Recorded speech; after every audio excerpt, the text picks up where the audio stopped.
അങ്ങനെ ആപ്പിളിൻ്റെ latest update ആയിട്ടുള്ള iOS 26.1 ഇത് ഇൻസ്റ്റാൾ ചെയ്തതിന് ശേഷം കൃത്യം ഒരാഴ്ചകൾക്ക് ശേഷമുള്ള അതിൻ്റെ ഫോളോ അപ്പ് റിവ്യൂ ആണ്. ഇതിലൂടെ ബാറ്ററി പെർഫോമൻസ്, നിങ്ങൾ യൂസേഴ്സ് എക്സ്പീരിയൻസ് ചെയ്തിട്ടുള്ളൂ, ഞാൻ പേഴ്സണൽ എക്സ്പീരിയൻസ് ചെയ്തിട്ടുള്ള ബഗ്ഗുകൾ, ഇതിൻ്റെ ഇഷ്യൂസ് ഞാൻ വായിച്ചു നോക്കുകയും ആ പ്രോബ്ലത്തിനുള്ള പരിഹാരം സൊല്യൂഷൻസാണ് നമ്മൾ പ്രധാനമായിട്ടും ഈ വീഡിയോയിലൂടെ നിങ്ങളുമായിട്ട് ഷെയർ ചെയ്യുന്നത്. So this is Milan and let's get start. ഒരു ആപ്പിൾ യൂസർ എന്ന നിലയിൽ എപ്പോഴും നമ്മൾ മനസ്സിലാക്കി വെക്കേണ്ട ഒരു കാര്യം വിത്ത് എക്സാമ്പിൾ ഞാൻ കാണിച്ചു തരാം. ഇത് നമ്മുടെ ഇൻസ്റ്റഗ്രാം പേജിൽ ഞാൻ ഇട്ടൊരു പോളാണ്. അതിൽ എനിക്ക് റിപ്ലൈ തന്നതാണ് നിരവധി ആളുകൾ. അതിനകത്ത് കൂടുതൽ കമൻസുകളും നിങ്ങൾക്ക് കാണാം, നല്ല രീതിയിലുള്ള അഭിപ്രായങ്ങളും പറഞ്ഞിട്ടുണ്ട്. അതോടൊപ്പം തന്നെ ചില യൂസേഴ്സിന് അതിനകത്ത് മോശമായിട്ടുള്ള എക്സ്പീരിയൻസും ഈ ഒരു അപ്ഡേറ്റിന് ശേഷം ഉണ്ടായിട്ടുണ്ട്. പ്രത്യേകിച്ച് ബാറ്ററിയുടെ പെർഫോമൻസ്, അതോടൊപ്പം ആപ്ലിക്കേഷൻസ്, പ്രധാനമായിട്ടും ഫോൺ ആപ്പാണ് നിരവധി യൂസേഴ്സ് റിപ്പീറ്റഡ് ആയിട്ട് എടുത്തു പറഞ്ഞൊരു ബഗ് അല്ലെങ്കിൽ പ്രോബ്ലം എന്ന് പറയുന്നത്. ഈ റെസ്പോൺസുകളിൽ നിന്ന് മനസ്സിലാക്കേണ്ട ഒരു കാര്യം, അപ്ഡേറ്റ് എന്ന് പറയുന്നത് ഒന്നായിരിക്കും, പക്ഷേ അത് ഇൻസ്റ്റാൾ ചെയ്യുന്ന ഡിവൈസ് അതോടൊപ്പം യൂസേഴ്സ് എക്സ്പീരിയൻസ് ചെയ്യുന്നത് പല രീതിയിലായിരിക്കും. ഒരാൾക്കുണ്ടാകുന്ന അതേ രീതിയിലല്ല, അല്ലെങ്കിൽ ഒരാൾക്കുണ്ടാകുന്ന അതേ എക്സ്പീരിയൻസ് ആണോന്നില്ല മറ്റൊരു യൂസറിന് അല്ലെങ്കിൽ ഡിവൈസിന്. ഈവൻ സെയിം മോഡൽ ഡിവൈസ് ആണെങ്കിൽ പോലും ഒരു 15 Proയിൽ അല്ലെങ്കിൽ 16 Proയിൽ ഉണ്ടാകുന്ന അതേ പ്രോബ്ലംസ് ബാക്കി എല്ലാ 16 അല്ലെങ്കിൽ 15 Pro യൂസേഴ്സിനും ഉണ്ടാകണമെന്ന് യാതൊരു നിർബന്ധവുമില്ല. ഈ അപ്ഡേറ്റ് മാത്രമല്ല, ഏത് അപ്ഡേറ്റ് ആണെങ്കിലും യൂസേഴ്സ് എക്സ്പീരിയൻസ് ചെയ്യുന്ന രീതികളിൽ വ്യത്യാസമുണ്ടാകും. അവർ എക്സ്പീരിയൻസ് ചെയ്യുന്ന ബഗ്ഗുകൾക്ക്, പ്രോബ്ലംസിന്, ഇഷ്യൂസിന് മൊത്തത്തിൽ വ്യത്യാസം ഉണ്ടാകും എന്നുള്ള കാര്യം എപ്പോഴും നിങ്ങൾ ഓർത്ത് വെക്കുക. അതുകൊണ്ട് ഏറ്റവും ആദ്യം നമുക്ക് ബാറ്ററി പെർഫോമൻസിൽ നിന്ന് തുടങ്ങാം. ഈ ഒരു അപ്ഡേറ്റിന് ശേഷമുള്ള എൻ്റെ എക്സ്പീരിയൻസിൽ ബാറ്ററി പെർഫോമൻസ് എന്ന് പറയുന്നത് വളരെ സാറ്റിസ്ഫൈങ് ആണ്. നല്ല രീതിയിലുള്ള battery improvements comparing to iOS 26 and 26.0.1 അപ്ഡേറ്റിനേക്കാൾ ബെറ്റർ ആയിട്ടുള്ള, ഇംപ്രൂവ്ഡ് ആയിട്ടുള്ള ബാറ്ററി പെർഫോമൻസ് നമുക്ക് ഈ ഒരു അപ്ഡേറ്റിന് ശേഷം ലഭിക്കുന്നുണ്ട്. ഇത് ഒരു ഡിവൈസിൻ്റെ അല്ലെങ്കിൽ എൻ്റെ മാത്രം എക്സ്പീരിയൻസ് അല്ല. ഇൻസ്റ്റഗ്രാമിൽ മെസ്സേജ് അയച്ച് ചോദിച്ചപ്പോഴും നിരവധി യൂസേഴ്സ് റെസ്പോണ്ട് ചെയ്തൊരു കാര്യമാണ്. 16 Pro, 15 Pro, even 17 series, even older generation ഡിവൈസുകളിൽ പോലും ബാറ്ററി പെർഫോമൻസ് ഈ ഒരു അപ്ഡേറ്റ് പ്രൊവൈഡ് ചെയ്യുന്നുണ്ട് എന്നുള്ളതാണ്. 26.1 അപ്ഡേറ്റിൻ്റെ ബാറ്ററി ഇംപ്രൂവ്മെൻറ്റ്സ് എത്രത്തോളം ഉണ്ട് എന്ന് സൂചിപ്പിക്കുന്ന വിത്ത് തെളിവ് ഞാൻ കാര്യങ്ങൾ എടുത്തു വെച്ചിട്ടുണ്ട്. ഈ സ്ക്രീൻഷോട്ടിൽ നിങ്ങൾ കാണുന്ന പോലെ ലാസ്റ്റ് ചാർജിങ് ഡേറ്റ് എന്ന് പറയുന്നത് സാറ്റർഡേ 12 PM ഉച്ചയ്ക്ക് 12 മണിക്കാണ്. ഈ ഒരു സ്ക്രീൻഷോട്ട് എടുക്കുന്നത് ഞാൻ സൺഡേ രാവിലെ മോർണിംഗ് ഒരു 9:30 ആ ഒരു ടൈമിലാണ്. അപ്പോൾ എനിക്ക് 49% റിമൈനിങ്. ഇതിൽ അത്യാവശ്യം യൂസേജ് ഉണ്ട്. കൂടുതലും യൂട്യൂബാണ് ഞാൻ സ്പെൻഡ് ചെയ്തുകൊണ്ടിരുന്നത്. സ്റ്റാറ്റ്സ് നിങ്ങൾക്ക് കാണാൻ സാധിക്കും. അതേ ദിവസം തന്നെ ഞാൻ ഈവനിങ് ഒരു 7 മണിയായപ്പം എടുത്ത സ്ക്രീൻഷോട്ടാണ് നിങ്ങൾ ഈ കാണുന്നത്. അപ്പോഴും നിങ്ങൾ കാണാം ലാസ്റ്റ് ചാർജിങ് ടൈം എന്ന് പറയുന്നത് സാറ്റർഡേ ആയിരുന്നു, 12 PM. സോ എനിക്ക് റിമൈനിങ് 17%.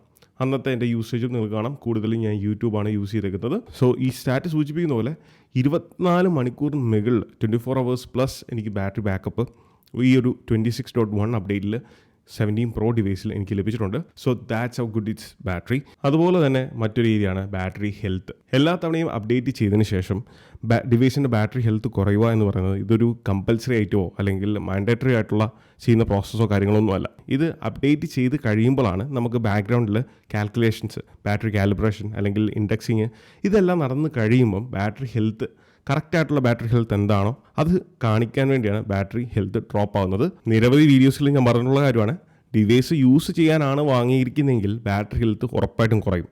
ഇത് എടുത്ത് ഷെൽഫിൽ അങ്ങനെ തന്നെ വെക്കാനാണ് എന്നുണ്ടെങ്കിൽ ബാറ്ററി ഹെൽത്ത് കുറയത്തില്ല. സോ ബാറ്ററി ഹെൽത്ത് കുറയും എന്ന് പേടിയുള്ളവർക്ക് ഈ പറഞ്ഞ മെത്തേഡ്, രണ്ടാമത് പറഞ്ഞ ഷെൽഫിലെടുത്ത് വെക്കുന്ന പരിപാടി ചെയ്യാവുന്നതാണ്.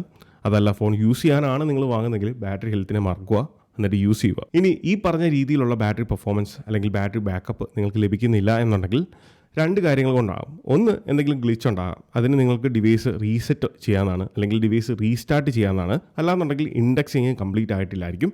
ഈ 2 കാരണങ്ങൾ കൊണ്ടാണ് ഡിവൈസിൻ്റെ ബാറ്ററി പെർഫോമൻസ് ഒപ്റ്റിമൈസ് ചെയ്യാത്തത്. സോ ഇത് പരിഹരിക്കാൻ നമുക്ക് മാനുവലി അല്ലെങ്കിൽ ഫോഴ്സ്ഫുള്ളി ചെയ്യാൻ പറ്റുന്ന ഒരു കാര്യം എന്ന് പറയുന്നത് ഡിവൈസ് റീസെറ്റ് ചെയ്യുക എന്നുള്ളതാണ്. സോ സെറ്റിങ്സ്, ജനറൽസ്, അതിൽ ഏറ്റവും താഴെ റീസെറ്റ്, ട്രാൻസ്ഫർ ഓർ റീസെറ്റ് ഓപ്ഷനിൽ പോയിട്ട് റീസെറ്റ് ഓപ്ഷനിലെ ഏറ്റവും ആദ്യത്തെ റീസെറ്റ് ഓൾ സെറ്റിങ്സ് എന്ന് പറഞ്ഞാൽ ഈ ഒരു ഓപ്ഷൻ നിങ്ങൾ ചെയ്യുകയാണെന്നുണ്ടെങ്കിൽ നമുക്ക് ഡിവൈസ് റീസെറ്റ് ചെയ്യാവുന്നതാണ്. ഇത് റീസെറ്റ് ചെയ്യുന്നതുകൊണ്ട് ഫോണിൻ്റെ ഫോട്ടോസോ വീഡിയോസോ അല്ലെങ്കിൽ ഈസിം, ഞാൻ ഉപയോഗിക്കുന്ന ഈസിം ഡിവൈസാണ്, ഇതൊന്നും നഷ്ടപ്പെടത്തില്ല. നിങ്ങൾക്ക് അവിടെ തന്നെ കാണും റീസെറ്റ് ചെയ്ത് കഴിയുമ്പോഴും. കാരണം ഇത് റീസെറ്റ് സെറ്റിങ്സ് മാത്രമാണ് ചെയ്യുന്നത്, ഫോൺ ഇറേസ് അല്ല ചെയ്യുന്നത്. ഇറേസ് ചെയ്യുന്നത് ഈ താഴത്തെ ഓപ്ഷനാണ്, erase all content and settings ആണ്. ഇത് ചെയ്താൽ മാത്രമാണ് ഈ പറഞ്ഞ കാര്യങ്ങളൊക്കെ പോകത്തുള്ളൂ. ഈവൻ ദോ നമുക്കിവിടെ സെലക്റ്റീവ് ആയിട്ടുള്ള ഓപ്ഷൻസ് കൊടുത്തിട്ടുണ്ട്, എന്തൊക്കെ പോകണം, ഈവൻ ഈസിം നമുക്ക് ഡിലീറ്റ് ചെയ്യണോ റിമൂവ് ചെയ്യണോ എന്നുള്ള കാര്യങ്ങളൊക്കെ മാനുവലി നമുക്ക് കൺട്രോൾ ചെയ്യാൻ സാധിക്കുന്ന കാര്യങ്ങളാണ്. സോ റീസെറ്റ് ഓൾ സെറ്റിങ്സ് നിങ്ങൾ ആദ്യം ചെയ്യുക. റീസെറ്റ് ഓൾ സെറ്റിങ്സ് ചെയ്തതിന് ശേഷം മാൻഡേറ്ററി ആയിട്ട് നിങ്ങൾ ചെയ്യേണ്ട 2-3 കാര്യങ്ങളുണ്ട്.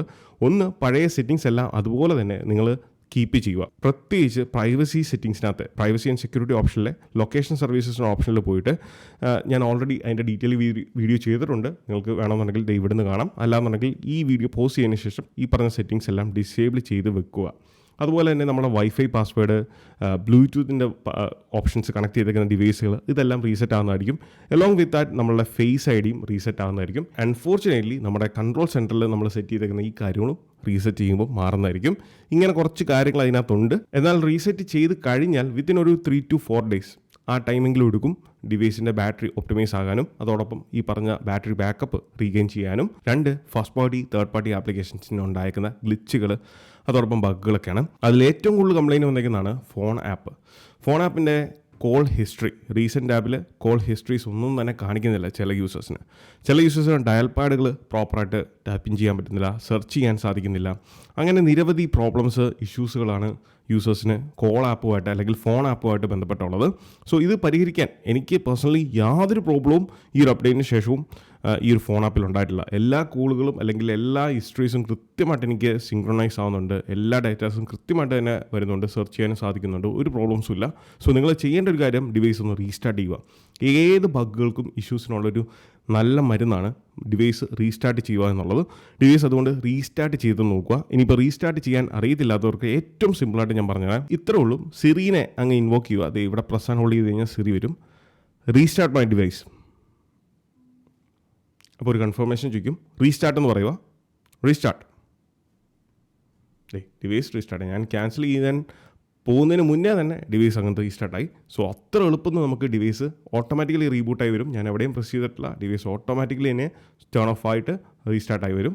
ഏറ്റവും കൂടുതൽ വേട്ടയാടപ്പെടുന്ന മറ്റൊരു ആപ്ലിക്കേഷനാണ് ക്യാമറ. അതിൽ അപ്ഡേറ്റ് ചെയ്ത് കഴിഞ്ഞാൽ ക്യാമറയുടെ സെൻസർ എന്തെങ്കിലും ഡാമേജ് സംഭവിക്കുമോ, അല്ലെങ്കിൽ ഇതിൽ ഈ പറഞ്ഞ പോലെ സെൻസർ ഡാമേജ് അല്ലെങ്കിൽ ഡോട്ടുകൾ വരുമോ, അല്ലെങ്കിൽ ഗോസ്റ്റിംഗ് ഉണ്ടാവുമോ, ഇങ്ങനെയൊക്കെയുള്ള ഡൗട്ടുകളാണ്. എനിക്ക് അറിഞ്ഞുകൂടാ ഇതൊക്കെ ഇവർക്ക് എവിടെ നിന്നാണ് ഇതുപോലുള്ള തെറ്റിദ്ധാരണകൾ കിട്ടുന്നത്. റീച്ച് കിട്ടാൻ വേണ്ടി ഇൻസ്റ്റഗ്രാമിൽ യൂട്യൂബിലൊക്കെ പല ആളുകളും പല രീതിയിലുള്ള വെറൈറ്റി വീഡിയോസ് ഐഫോണിനെ പറ്റി ചെയ്യുന്നുണ്ട്. പക്ഷേ നമ്മളുടെ ഈ ചാനൽ ഹോണസ്റ്റ് ആയിട്ടുള്ള കാര്യങ്ങൾ, ആപ്പിൾ ശരിയായിട്ടുള്ള കാര്യങ്ങളാണ് ചെയ്യുന്നതെങ്കിൽ അത് ശരിയാണെന്നും എന്തെങ്കിലും തെറ്റുണ്ടെങ്കിൽ അത് തീർച്ചയായിട്ടും നമ്മൾ ചൂണ്ടിക്കാട്ടുന്നതായിരിക്കും. സോ നമ്മൾ മനസ്സിലാക്കി വെക്കേണ്ട കോമൺ ആയിട്ടുള്ള കാര്യങ്ങളാണ്. സോഫ്റ്റ്വെയർ അപ്ഡേറ്റ് കൊണ്ട് സെൻസർ ഡാമേജോ അല്ലെങ്കിൽ ഈ പറഞ്ഞ പോലത്തെ സെൻസറിലെ ലേസർ തട്ടിയിട്ട് നമുക്ക് അറിയാം സെൻസറിലൊക്കെ ഡാമേജുകൾ സംഭവിക്കും. അതാണ് പല ഡോട്ട് പല കളേഴ്സായിട്ടൊക്കെ വരുന്നത്.